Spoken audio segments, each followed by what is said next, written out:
Aj plány na rýchlo, nemám rád plány na rýchlo. Nie som dobrý v stresových situáciách. A v podstate celkom ako tak stíham.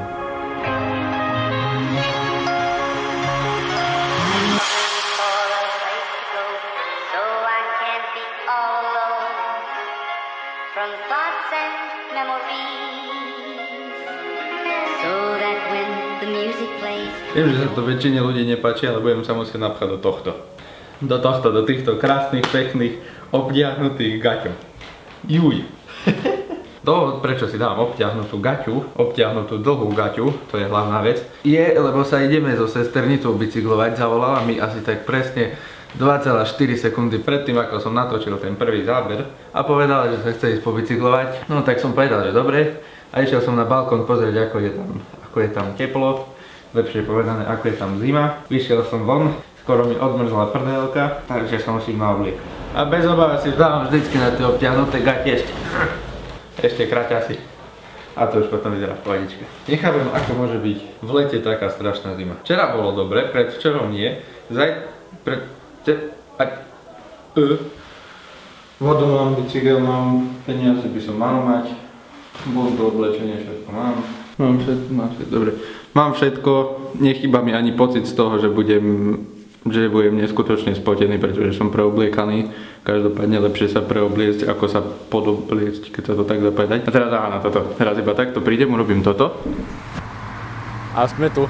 Teraz je úplne akurátne počasie na cyklovačku, lebo pri vhodnom oblečení není vôbec teplo. Prvýkrát v živote sa stalo, že toto tuna ma predbehla na ceste sem, čo je veľmi chválihodné. A tak dneska nemáme čas. Proste jeden má menej času jak ten druhý, čiže ani nestojíme, ideme iba polku trasy, nestojíme na žiadnu kovču, ideme rovno dole, proste len hore dole domov a chceš k tomu dať čo dodať? Ideme na to.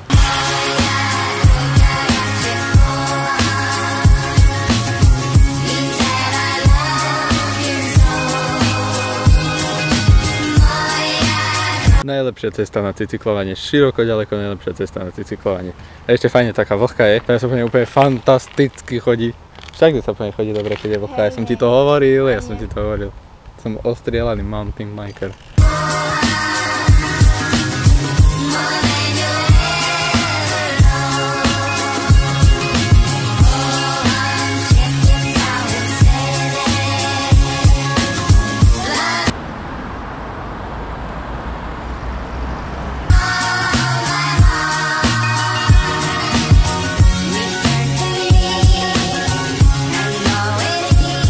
Stihol som to tesne pred 11. Ančika sa bála, že to nestihnem, lebo má doučko o 12. Bude mi chýbať sesternica moja milá. Pre tých, čo nevedia, včera sme mali rozlúčku, pretože zajtra odchádza na rok do Kanady a není to cool. Bude nám chýbať. Som ti hovoril, že to stihnem. Si mi neverila. Ančika už asi 4. deň frčí tuto na Disney Channeli.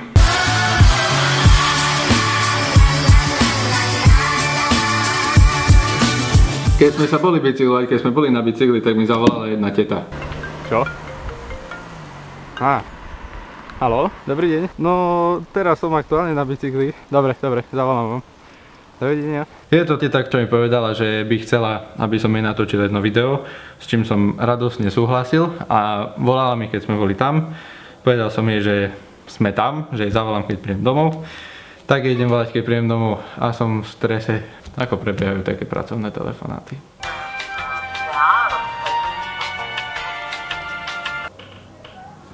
Vládol som to. Som biznis človek. Prvá vec, teraz akože sa zmenili kompletne všetky plány a polovicu vecí, čo hovorila, som nepočul, pretože neviem, či vypadával signál mne alebo komu. Každopádne, prv sme sa dohadovali o tom, že budem robiť iba také video, teraz ma pýtala, či robím fotky a dá čo sa poriešiť. To už nejakým spôsobom zvládnem. Bolo by to budúcu sobotu, čo je o 8 dní. Ja neviem, trúfam si na to, celkom si na to trúfam. Video dúfam, že budeme točiť ešte potom a cena netuším. Fakt, to je asi najťažšia vec toho celého, proste si určiť takú cenu. Ani neviem proste v akých kategóriách sa mám pohybovať, ani nič. Teraz keď sme tu sami doma s Ančikou, ja sa starám o celú domácnosť, aj to zahrňa aj poriadok v domácnosti, ktorý je, by som povedal, že v celku ukážkový. Až na to, že mojej drahej sestre sa nejak nechce toto tu je zaschnuté už od obeda. 3 hodinky dobre. Dáme som pripravil delikátnu siestu. Neviem, jak sa to volá. Pani moja, ten tanier, na ktorom je zaschnutá polievka už 4 hodiny, plánujete umývať z... Áno, poviem. A s čím? S rukou? S rukou, tamto však to je tvrdé jak betón. Veľmi si verí to dieťa, veľmi si verí. Mám silný tušak, že by sme sa od tej telky od rána ešte stále nepohli. Až na tú cyklistiku, čo som v celku rád, že ma vytiahla sesternica, inak by som sa k tomu nedonútil. A zase mám šatku, lebo mi zavadzajú tie vlasy. Čo budeme dneska robiť, Jančo? Sme sa konečne postavili od telky prvýkrát za život, za tento deň. Teraz idem Ačiku odniesť na jej tréning z atletikový. Som sa dobrovoľne prihlásil na túto aktivitu, aby som trochu otestoval objektív v bojovom poli, priamo v bojovom poli ten nový objektív, čo mi došiel. Taktiež urobím výpomoc našej famílii, pretože nikto iný nemohol ísť. Ty sa tešíš na tréning? Hej. No.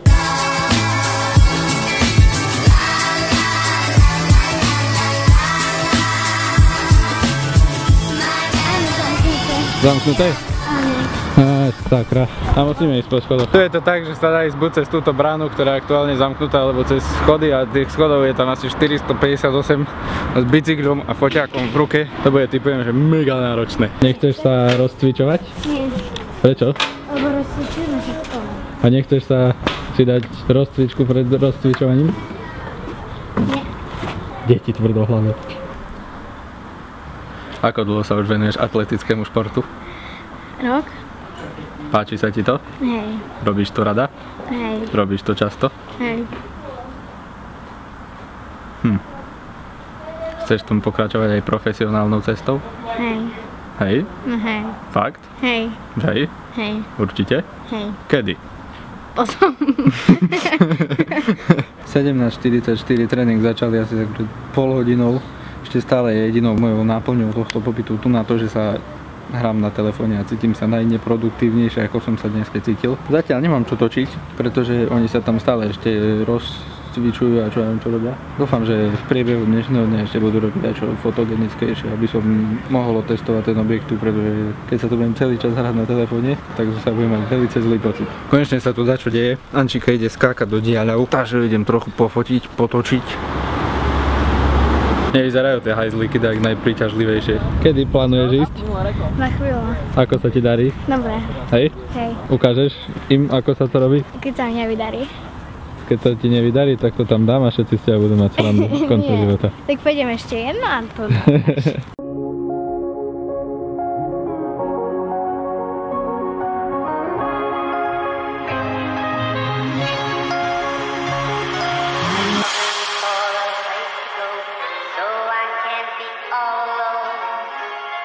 From thoughts and memories, so that when the music plays, I don't go back to the days when love was you and me.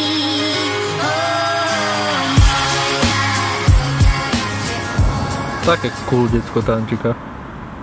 Neviem, prečo ma to napadlo. 18:24. Mi to tu beha v celku rýchlo inak teraz, v poslednom čase. Stále mňa smejú, že sa rozprávam s foťákom. To je úplne bežné. Koľko? 298. Počkaj, poď tam. Dobre. Počkaj, teraz máš tieň. No pozor. Ešte máme asi tak 20 minút do údajného štartu. Oni si tuto rozkladajú tie štartovacie srandy, idú si skúšať štarty. Dúfam, že mám potočené nejaké cool veci, pretože to je asi tak jediná vec, kvôli ktorej som tu sem prišiel. A ideme pokračovať v natáčaní.